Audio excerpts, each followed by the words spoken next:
Hi basketball fans, welcome back to the channel.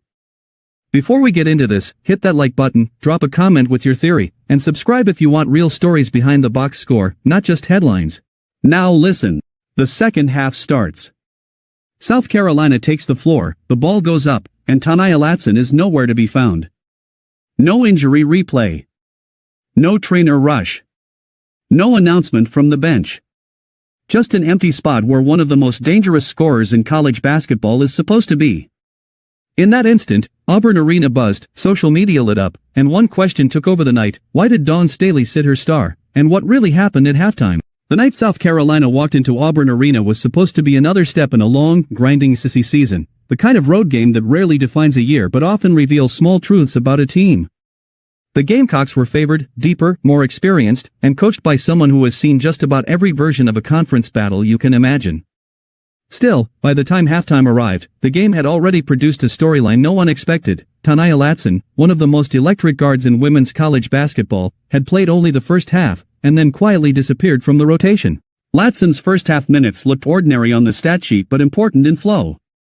She handled the ball, pressured Auburn defensively, and moved within the offense without forcing anything. Nothing about her play screamed distress. No limp. No trip to the locker room with trainers.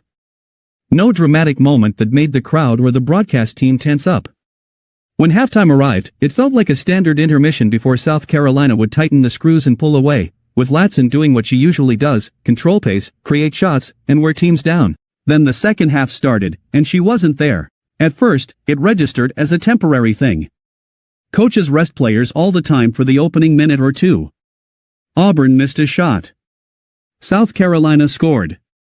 Another possession passed. Still no Latson.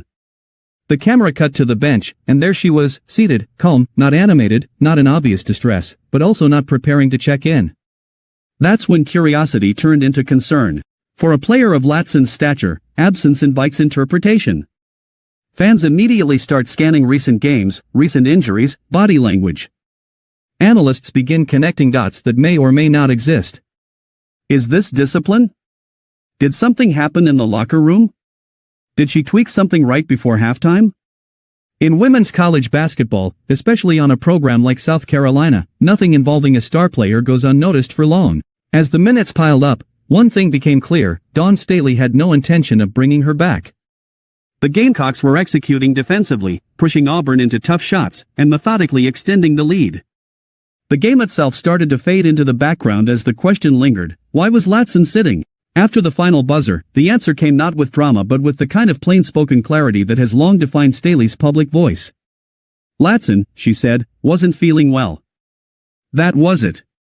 No cryptic language. No deflection.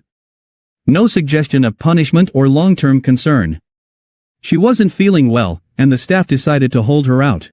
In some ways, that answer was more revealing than if it had been a visible injury. It spoke to how South Carolina approaches the season as a whole. Staley has never coached with a single night in mind. Her teams are built for March, and every decision in January and February is filtered through that lens. If a player, even a star, feels off, uncomfortable, or below her normal physical baseline, there is little incentive to push her back into action when the game is already under control. Latson's season context matters here. Earlier in the year, she had dealt with physical setbacks that forced the staff to think carefully about workload and recovery. Since then, South Carolina has treated her minutes with flexibility rather than rigidity. Some nights she's the focal point. Other nights she plays within a deeper rotation that spreads responsibility across the roster. That approach isn't about limiting her impact, it's about preserving it. Against Auburn, the depth made the decision easier. South Carolina didn't just survive without Latson in the second half, it thrived. The defense remained suffocating. The ball moved. Auburn struggled to find clean looks. The Gamecocks looked like a team fully comfortable adjusting on the fly, which is exactly what Staley wants this group to be capable of when the stakes are higher and the margins are thinner. What also stood out was Latson herself. She didn't appear frustrated on the bench. She wasn't lobbying to return. Her body language suggested understanding, maybe even agreement, with the decision. That matters. It speaks to trust between player and coach, and trust in the long-term vision of the program. Not every star is willing to accept a precautionary sit-out, especially when they feel they could play. But South Carolina's culture has long emphasized collective success over individual urgency. By the time the final horn sounded, the absence that once felt ominous had become almost incidental. The Gamecocks had won convincingly. The rotation players had proven their readiness. And the coaching staff had quietly reinforced a principle that has defined this era of South Carolina basketball: no single regular season half is worth risking a player's health or confidence. In the days that followed, the story settled into perspective. Latson missing the second half wasn't a warning sign of collapse or controversy.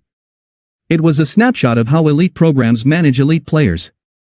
Dawn Staley didn't need to make a spectacle of the decision. She didn't need to justify it beyond the truth.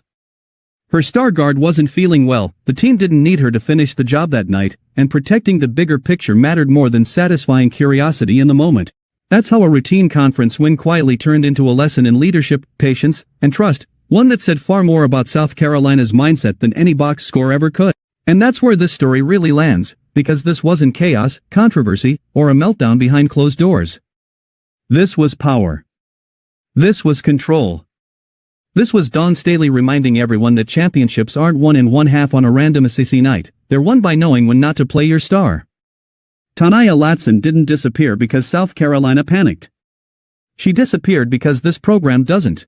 If that detail changed how you saw the game, smash that like, drop your take in the comments, and subscribe, because the stories that matter in college basketball don't always happen on the court. Sometimes, they happen on the bench.